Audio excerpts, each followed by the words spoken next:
मनोज जरांगेंनी आता नवी मागणी केली आहे। मंडल कमिशननं आरक्षण दिलेलं असूनही बाहेर ठेवलं असून नव्या आरक्षणाची फेररचना करण्याची मागणी जरांगेंनी केली आहे। मुस्लिम, ब्राह्मण आणि मारवाड्यांनाही आरक्षण देण्याची मागणी जरांगे यावेळी करतायत। तर विधानसभेला 288 जागा लढवण्याची वेळ आल्यास सगळ्या जाती धर्माच्या उमेदवारांना उमेदवारी देणार असल्याचं जरांगेंनी सांगितलंय।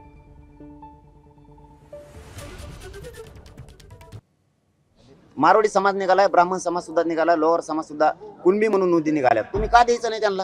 काय कारण आहे तुमचं नाही द्यायचं? घेतील नाही तर नाही घेतील, पण त्यांना न देण्याचा तुमचा विरोध करण्याचं काय कारण?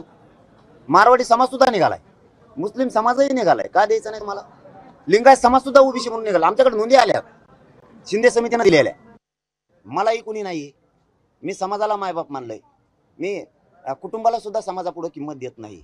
मग त्यावेळेस कुटुंब म्हणून, माझा मायबाप म्हणून समाजानं सगळे कामं सोडून ताकदीनं या आंदोलनाच्या पाठीशी उभा राहायला पाहिजे, माझ्या पाठीशी, एवढंच माझं म्हणणं आहे। मी सांगतानाच काय सांगितलं की 288 जर उभा करायचं ठरलं तर सगळ्या जाती धर्माचे राहणार आहेत। परत त्याच्या सरकारनं रूढ पाडली 2 उपमुख्यमंत्री करायचे, म्हणलं हो द्या आपले 7-8, मुसलमानाचा एक, धनगर बांधवाचा एक, दलिताचा एक, लिंगायत समाजाचा एक। आता असं कसं तुम्हाला 2 होते म्हणजे आमचे 7-8 व्हायनात काय?